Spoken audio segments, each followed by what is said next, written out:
नमस्कार मित्रों।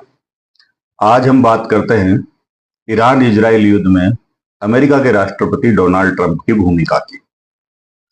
जब से ईरान इजराइल युद्ध ये शुरू हुआ है तब से डोनाल्ड ट्रंप बयानवीर बने हुए हैं। वो ईरान को बार बार कह रहे थे कि 2 दिन में सरेंडर करो, 1 दिन में सरेंडर करो, हम ये कर देंगे, हम हमला कर देंगे, हमारी भी एंट्री हो जाएगी। लेकिन हुआ अभी तक कुछ नहीं। डोनाल्ड ट्रंप सिर्फ बातें कर रहे थे।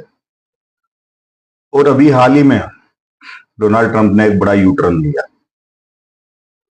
डोनाल्ड ट्रंप ने कहा है कि हम इस युद्ध में शामिल होंगे या नहीं, इस पर फैसला 2 सप्ताह बाद में लेंगे। किसी की समझ में नहीं आया इस बयान का क्या औचित्य। जब आप लगातार ईरान को उकसा रहे हैं, इजराइल को उकसा रहे हैं, दोनों को कह रहे हैं युद्ध करो, या इजराइल को कह रहे हैं कि युद्ध करो, हम तुम्हारे साथ हैं, और फिर एकदम से आप यू टर्न लेके साइड हो जाते हैं कि हम तो 2 सप्ताह बाद में बताएंगे कि हम इसमें शामिल होंगे या नहीं। शामिल होंगे ये श्योर नहीं है, सिर्फ बताएंगे। तो इसका मतलब 99% मेरा अनुमान है कि डोनाल्ड ट्रंप आदतन, जो उनकी आदत है उसी के अनुरूप डोनाल्ड ट्रंप अमेरिका इजराइल को धोखा दे चुके हैं। 99% वो कोई मदद नहीं करेगा इजराइल की। कहीं ना कहीं कोई व्यापारिक डील हो या कोई डील हो, कुछ ना कुछ किया है अमेरिका ने, जिसके बाद उसका ये यूटर्न हुआ है बयान। अभी हाल ही में पाकिस्तान का सेना प्रमुख आसिफ मुनीर डोनाल्ड ट्रंप के साथ लंच करके आया है। और डोनाल्ड व्यक्तिगत रूप से फिलहाल पाकिस्तान में अभी खूब रुचि ले रहा है, क्योंकि डोनाल्ड ट्रंप क्रिप्टो बिजनेस में आगे बढ़ना चाहता है और उसका हब वो पाकिस्तान को बनाना चाहता है। तो पाकिस्तान और ईरान पड़ोसी देश हैं, लगभग 800 किलोमीटर की सीमा दोनों साझा करते हैं।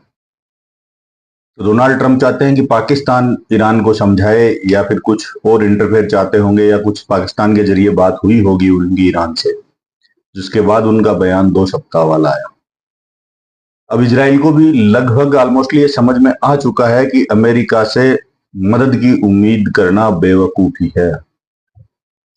इसलिए इजराइल के प्रधानमंत्री बेंजामिन नेतन्याहू का बयान भी आ गया कि भले ही अमेरिका साथ दे या न दे, लेकिन हम ईरान का परमाणु कार्यक्रम आगे नहीं बढ़ने देंगे। उसके परमाणु क्षेत्र के जितने भी हैं उन सबको हम नष्ट करेंगे।